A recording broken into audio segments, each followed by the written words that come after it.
this. It's the Trash Bag on his podcast, aka Waste Management.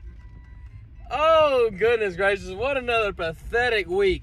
What another incredibly bad, pathetic display of point accumulation by some of you. Oh, goodness gracious. Man, y'all ought to be ashamed of yourself.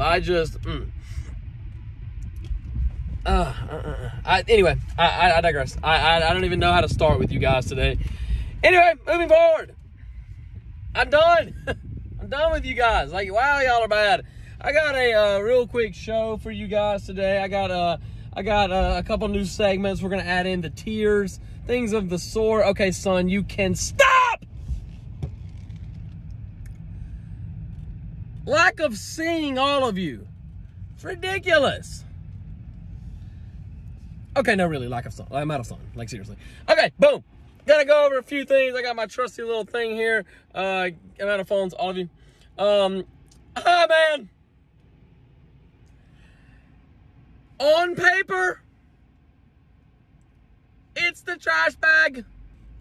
On paper. But the trash bag holds himself to a higher standard. He will never go back on his word. He will never not do what he said he was going to do. No president, no Biden on going back on what he said he was going to do. I must give the due to a claimings issue, due to a poor roster management. Alex technically got high, man. He got 154, I got 149, and just because I'm a good guy, I am gonna give him the benefit of the doubt.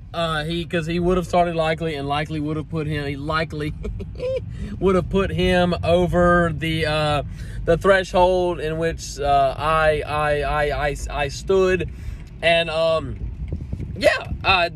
that's where we're at. He got 154 and 149. So the poor roster management delta and is what he'll be credited with today. That gives him the high man. The low man. Oh my goodness gracious. I'm so tired of it. I'm tired of it. It's every single day with the same. She hit the floor. Next thing you know, Gary got low.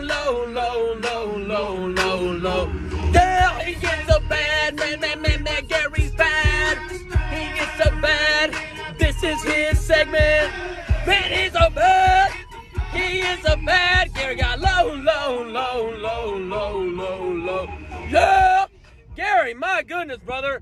Are you going to start paying rent to this part of the segment? I mean, you spend so much time in this part of the segment, you may as well pay mortgage to it. I mean, brother, just do anything correctly. I don't get it. Like, I don't understand how you're possibly this bad. I really don't. But nonetheless, Gary, 3.8. Oh, man, I think this is like the third time he's been in the 70s. Broke 100 once, and when I say he broke 100, I mean he broke one off in Galt. Like, it was, he really got a hold of him. But yeah, moving forward, I digress nonetheless. Moving forward, I'm done.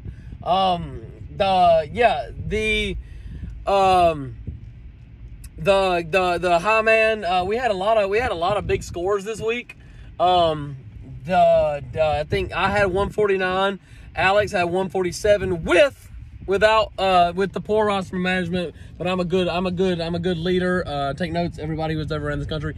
And I gave him the points in which he so painfully deserved and needed, just to really further the threshold between him and Clay. Because watching Clay, that I needed that. I got 149, Alex 154, Calder 139. Calder points this week. It's just everybody kind of got theirs. Skeet even scored a lot, and he just got dumped on by Calder. I mean, what do you want me to say, right? I mean, they're not that good. 9/11 level poster, Dr. Mixon. The Dr. Mixon. I don't want him addressed any other way.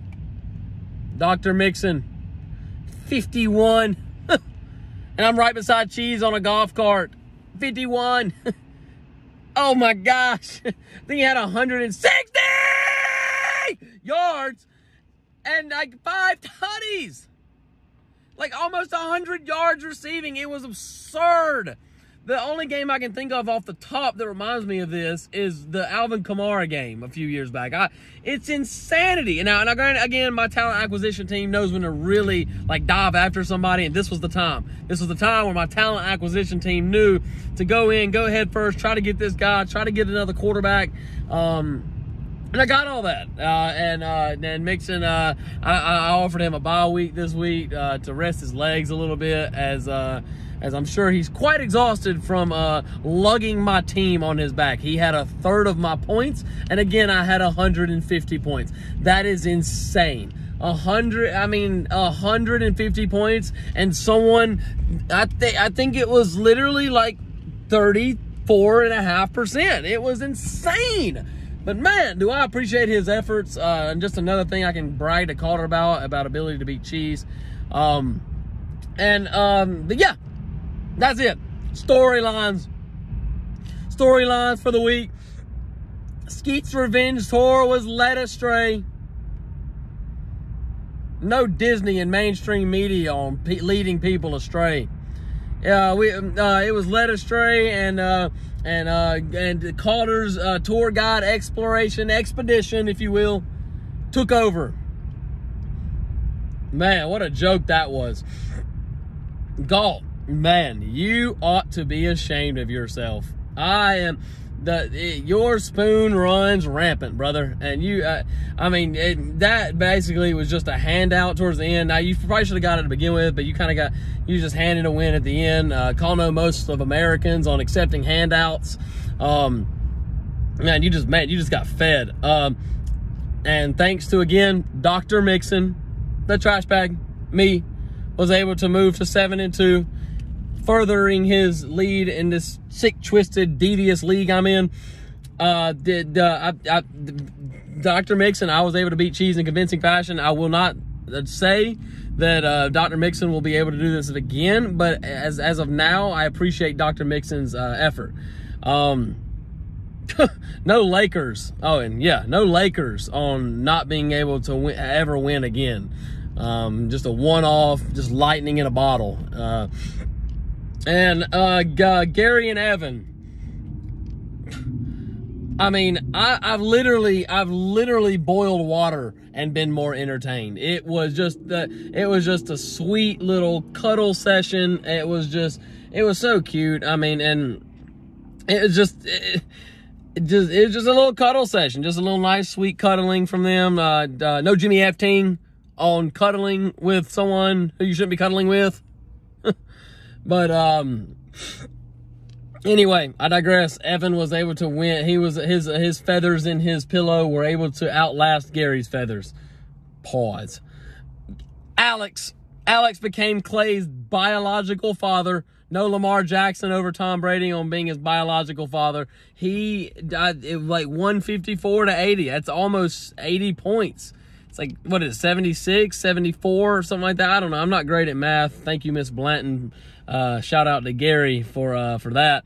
But yeah, I mean, that was the storylines. Alex won, Galt won, I won, Calder won, Evan won.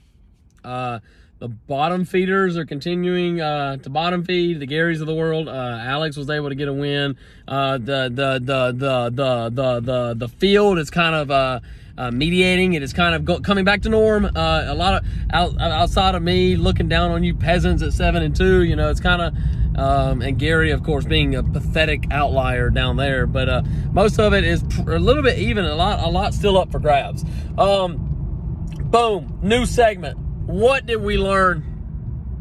Thank you to Calder for this segment. It's the What Did We Learn segment this week. Man, what a pathetic disgrace. That's what I learned. Gary is not him. Whereas Joe Mixon, Dr. Mixon is him. But Gary is not him. That is the first thing we learned today. Second thing we learned this week, Calder's team's bipolar. No Pete Carroll on being bipolar, by the way. It's his team. One week he'll go postal, the next he'll barely break 80, And then this is kind of a trend, so I don't know what he's got going on there. I think it's just a testament to the poor management of his roster, and just the skill level itself is just not all the way there. Skeet continued being the local bicycle for everybody in this league. Just no Jenny McCarthy on being a local bicycle. Everybody's had a ride. It's just he's still scoring a good bit. It's just he's getting it all put on him. Lethal pause. He's just, man, it's kind of hard to even fathom. But honestly, he had it coming. And what else did we learn? Oh, Clay. Clay either scores 150 or 70. There is no in between. I'm done. I don't know what it is. It's like he's got a bunch of boomer bust players. He's got the Mike Evanses of the world, the Tom Brady's, the Dalvin Cooks, the Josh Jacobs. Cooper Kupp gonna get you a solid 20, right? He gonna get you a solid 20. But like this week, Cooper Kupp was 40, what was it? It would have been 25% of his points. You know, he only had 80, but Coop had 20. So yeah, I mean, Josh Jacobs and Dalvin did not go off. Kelsey didn't get any tutties, so he had a 10-piece. So really, his players, you know, they didn't go crazy, you know. So that's where we are with Clay. Galt cannot finish. This is another thing we learned. Galt cannot either win or lose on Sunday. In the last 3 weeks for Galt, it's come down to like the Monday night or something like that. And I think he got antied twice, and then he won last night. Like in the last 3 weeks, we've had some late inning drama in our league. I think Scoggins and I had a late inning bout. I had one with Galt. It's the competitive of this league, the competitiveness of this league, and the drama field. It's really entertaining, quite frankly. The tiers, tier 1, all by his lonesome. You're looking at him. Big pod energy right here on the track, the trash bag. Pod 2, tier 2, if you will, Matt and Clay. Matt and Clay are just scratching and clawing, trying to stay atop the cheese division. At both in 6 and 3. They own real estate in tier 2 for this week. Tier 3, Scoggins and Evan. Scoggins and Evan, I think, have the same record, both scratching and clawing for the 2 seed in the no division, which would at this point inevitably look like the 4 overall seed. Yeah, that will be our tier 2. Tier 4 is our big one, Skeet Pulse. Skeet, Calder, Cheese, Alex. Only reason I left Alex out of Gary's tier is because Alex still is putting up points, and he's gotten a couple wins here and there. I think he's 3 and 6 still, maybe. I don't remember, but it's not terrible, right? Not terrible. And tier Gary, all by his lonesome, looking up the beanstalk at the other people who are worth a crap in this league. Boom. Well, I'm not going to do that just yet because I want to be in a good mood for this. Last week, we'll go over the scores. This next week, we went over the scores. Next week, Gary plays the trash bag. I would imagine I'm able to take care of that. Crazier things have happened, though. So we'll see. We'll see how that goes. A 1-7 and 7-2. Probably the biggest record separation delta that we've seen this year. So we'll see what happens there. Alex and Evan could be 150 to 148, could be 70 to 68. There's no telling with those two. Alex and Zach, relevant Zach and Cheese. I think it's I want to say 4 and 5. No, 5. Yeah, 5 and 4 and 3 and 6 should be decent. She's actually been putting up a little bit of points, and she's got a scrap for the playoffs. I think Henry is playing. I don't think he has a bye, so he should get 25 from him. Match of the week: Skeet Nasty and Matt Galdi, 6 and 3 and 5 and 4, irrespectively, of course. Should be a match of the week. The projections right now, I'm not sure the lines are set, but 105, 110, absolutely pathetic projections, all of you, as we speak, by the way. And then finally, the revenge tour guide called Nasty and Clay. Calder really needs this win. Clay needs it not to get off the little skid he's on. Matt just broke the skid he's on. They don't want to be battling each other for the no division like that. So, boom, moving forward. Pathetic team performances. The Packers. I'm tired of it. This has become their segment moving forward. I'm tired of it. You have everything you need. It's there. I don't give me you don't have any receiver. We don't have a line. You got better running backs than the Ravens, and we're making it work. Our records are opposite. I'm tired of it. You paying that man, you paying Aaron Rodgers $50 million to go out there and just parade around, and they do better. Comedy Central would do better off hosting this team. I'm just tired. I'm tired of them. I'm tired of watching them play dead. No Joe Biden in office. I'm playing dead. I'm a little over it. I'm not gonna lie to you. Again, they got beat 15-9 again by the lowly Lions. How do you lose to the Lions? But yep, they lost to that. The Colts, 26-3 to the Patsies, the revolving door at quarterback Patsies. I would literally rather watch grass grow or paint dry. You know, like, dude, like, it's so hard to watch. I don't know why you're so bad. But anyway, I digress.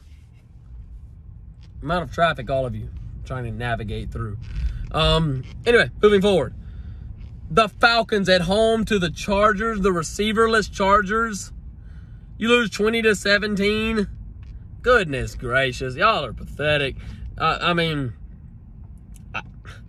I'm done. The Panthers, 42-21. You let Joe Mixon run up and down the field like a branded